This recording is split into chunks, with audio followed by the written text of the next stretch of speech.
Good morning, good afternoon, good evening, good night to all of you, depend wherever you are around the world. And in this video, I will be speaking about chess and card games can be classified as intellectual play. Chess and card games can be classified as intellectual play due to the cognitive skills they require and also the mental challenges they present. And here is how they fit into the category. First, I will start with chess category. Playing chess needs strategic thinking. Chess demands strategic thinking and also planning several moves ahead. And also here, players must anticipate their opponent's moves. They analyze the board positions, and also players formulate long-term strategies to gain an advantage. And the second category is playing chess is also needs a problem solving. Here chess involves a complex problem solving.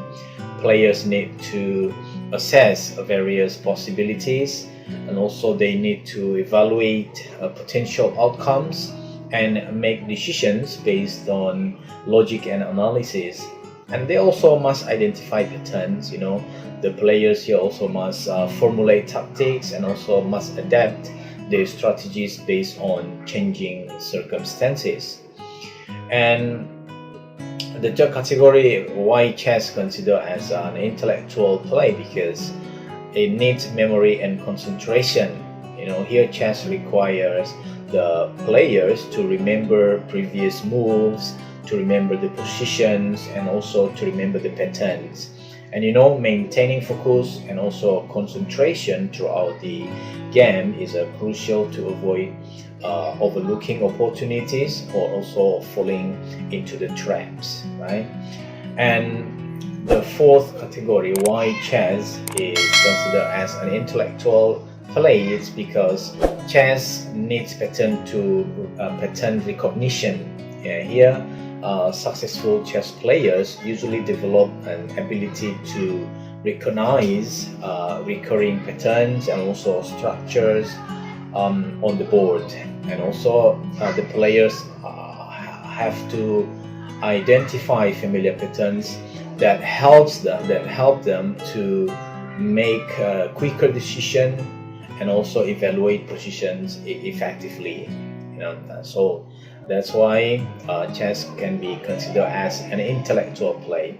And the second category about intellectual play is card games. So here, why card games considered as an intellectual play? Because it has probability and also calculation. So here many card games involve probability calculations and also mathematical skills. Players here must assess the likelihood certain cards being held by the opponent, and also players calculate odds, and also the players make decisions based on mathematical reasoning. And the second is because card games also has memory and observation. Here, card games often requires players to remember the cards that have been played and track the remaining cards in the deck. And paying attention to the opponent moves and also discerning patterns is important to make informed decisions. So that's why card games is considered as intellectual play. And the third, why card games considered as intellectual play, because it needs strategy decision making.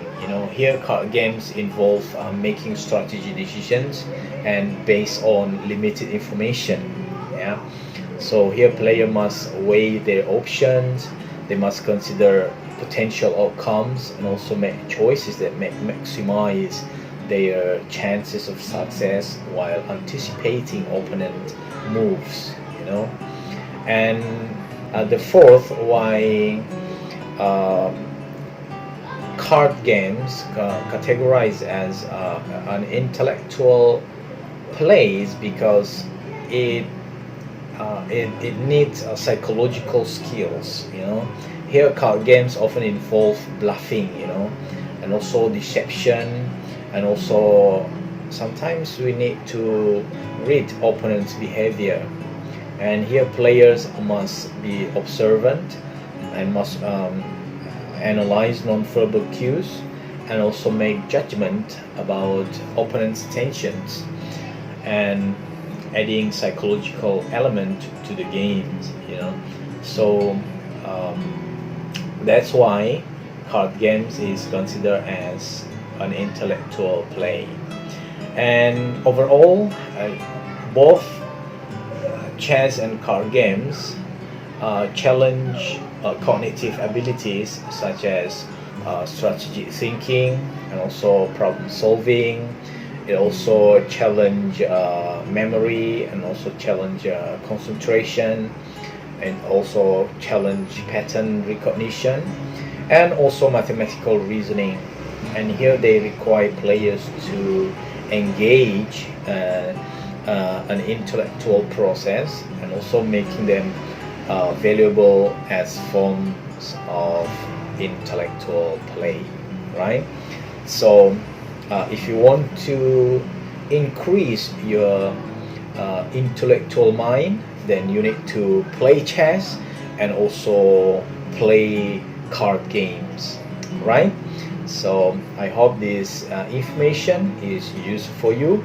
If you learned something from this video, do not forget to comment, to share, and also to like and subscribe so you can get notification for the next video that I would like to make. Thank you for listening, and bye bye for now.